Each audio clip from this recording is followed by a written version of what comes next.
Hey, hey, it is a warm Wellbeing Wednesday and the sun is out.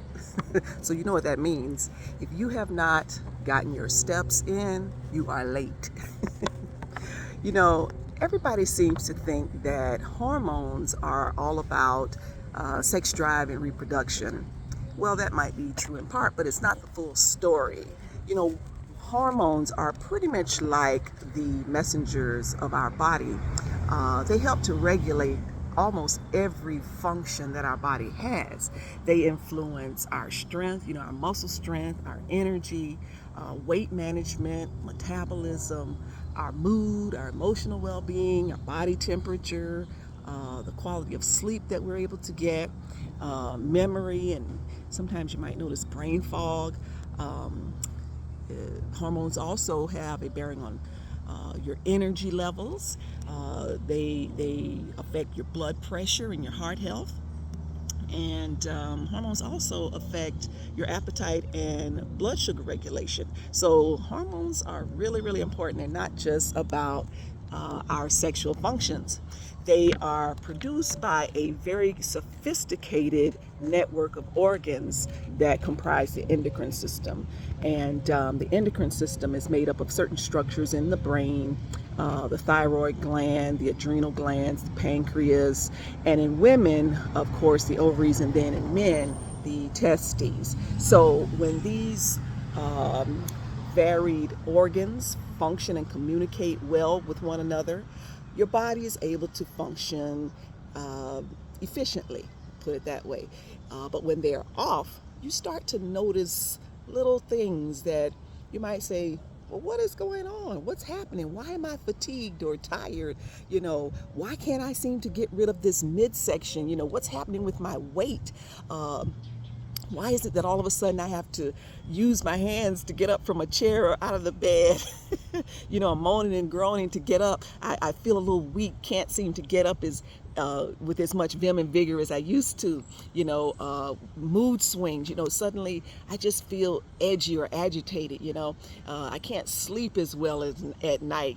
Sometimes my thoughts feel foggy, or overall I just can't physically do some of the things that I normally do as easily as I normally would have. You may start noticing those things when those endocrine organs are not functioning optimally.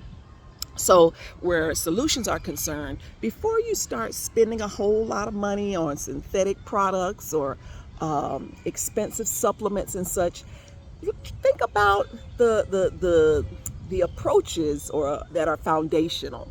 Those things that your body was designed to use naturally. Number one, sleep. Strive to get somewhere between 7 and 9 hours of sleep every night. Yes, every night. Humans are designed to sleep according to the sun phases. We're very connected to the sun. So try to get 7 to 9 hours of sleep, good quality sleep at night. Move your body. I'm here at the trail preparing to take my walk this morning. So try to get your walking in, do some strength training with some weights and do some stretching. Okay. Also, manage your stress with whatever makes you feel good, whether that be prayer, whether that be meditation, deep breathing, walking out in nature. In other words, just manage that cortisol. Also, where your intake is concerned, strive to take in or consume pH balanced, mineral rich foods. You hear me advocating for that all the time. It's very important for restoring your body on the cellular level. You need adequate amounts of plant protein. You need adequate amounts of healthy fats. You need a mixture of colorful pH balanced vegetables. And of course, you need some fiber as well. So it goes without saying that hydration is very, very important too. Okay. And as I mentioned, spending time outdoors. You see, I'm outdoors here. So our bodies, because it's driven by the circadian rhythm, it's important to be up and out with the sun. So spend some time outdoors to support your natural circadian rhythm. And of course, it goes without saying, you want to try and limit the amount of processed and sugary foods that you take in. So friends, hormones don't just have a bearing on our sexual functions. They don't have a bearing on only how we feel, but they are very critical drivers for almost every aspect of our daily living. Hey, your body is your greatest asset. Protect it accordingly. And have a wonderful Wellbeing Wednesday.